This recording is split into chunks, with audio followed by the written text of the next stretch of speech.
For the latest now on the building collapse and the ongoing rescue operation, let's cross live to SABC News reporter Vanessa Poonah. Vanessa, perhaps, give us an update in terms of what's happened since we last saw you.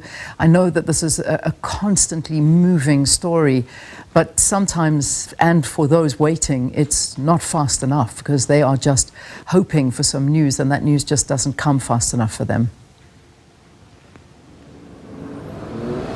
Leanne, yes, good morning to you, and you are absolutely right, because we did hear from various family members yesterday talking about their frustration levels because they are still awaiting news of their loved ones. Some of them saying that they're not sure whether they are still among the 44 that are trapped beneath the rubble here behind me, whether they are in, well, I suppose still waiting for news about that. And of course, that sad news this morning by the Premier that a ninth person, one of those that were critically injured in this collapse, has passed overnight. And not just family members, Leanne, I think for the wider George community, because what we've seen since we arrived here is that people, onlookers, are coming here at the site. Of course, it is cordoned off behind me because you would know this is indeed a crime scene, as confirmed by the police commissioner of the Western Cape, General Thembisile Patekile, earlier. And also, active investigations are ongoing. But that does not stop residents of George coming to the fence over here to ascertain the latest, and of course, just trying to witness the recovery as well as the rescue efforts. And two of those residents I spoke to a short while ago, they're standing by with me. Mr. Isaac Koloba, he himself is in the construction industry, a civil engineer by training, and he says that this incident has indeed moved him. I'm bringing him in now.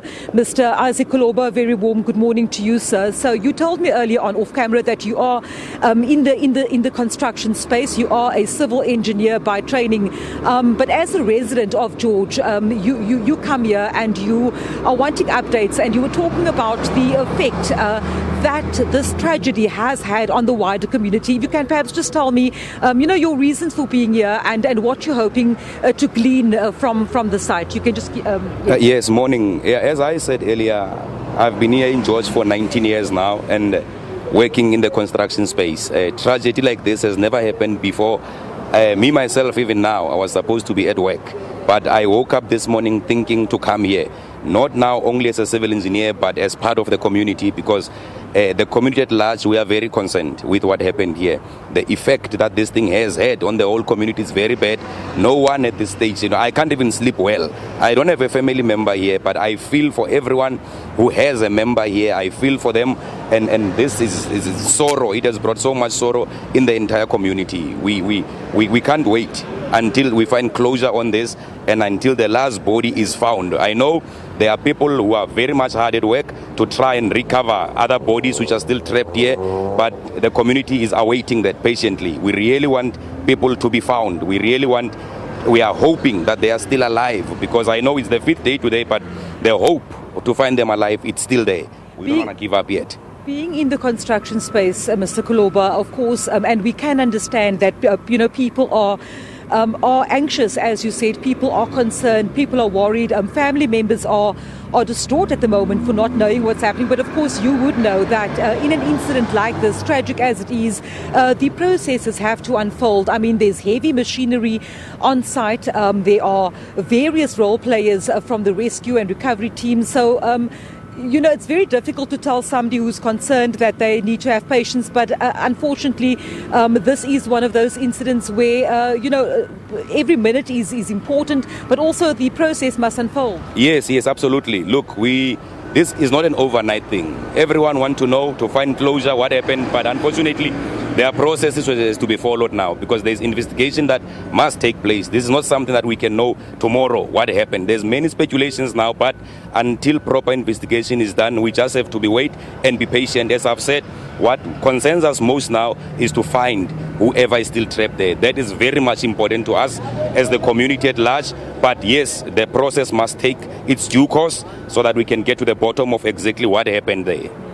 Thank you, Mr. Kulubo. Of course, they're one of the community members of George himself in the construction industry, really just expressing the concern of George residents. And of course, I've got another resident with me. She was here yesterday, last evening, as well as she's come back this morning again, Nicoline Bardenser. Good morning to you, Nicoline. You've been here at the site practically yesterday as well as today. You returned to the site here. Tell us, as a community, as a person, you were telling me that you've never prayed as much as you've been praying for those trapped underneath to be found alive. Explain to us why you feel drawn to the site to come back here again this morning. Good morning, everyone. The reason why, because I said, as a human being, we as George, as a community, we feel for the families, for the people that is working here, also on the site.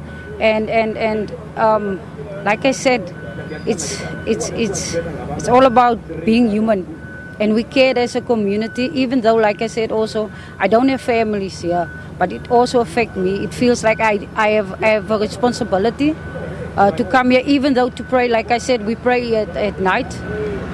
So yeah, it's a sad moment. It's sad for George. It's sad as a community that was happening, the tragedy that was happening here. Yeah.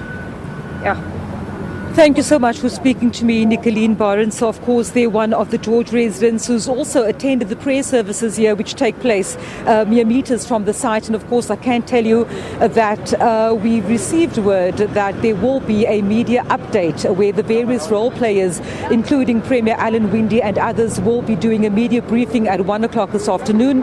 Of course, that will be preceded, as we understand, by a visit from the Minister of Health, Dr. Joe Pashla, who is expected to come and do a site visit and also visit various hospitals in the vicinity to check up on the progress and also the processes with regards to the various spheres of government and also various government departments coming together, including health.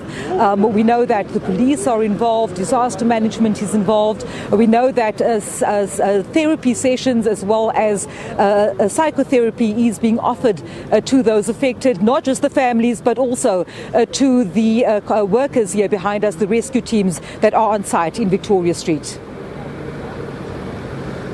Right, thank you so much for the update that's happening there in George. And as you can see, this is a massive story, perhaps one of the biggest that we've had in this country in terms of people being trapped under a building and trying to retrieve them in such difficult conditions. So we'll continue to cross to Vanessa Poonah, who's covering that for us, and the other reporters that are stationed there.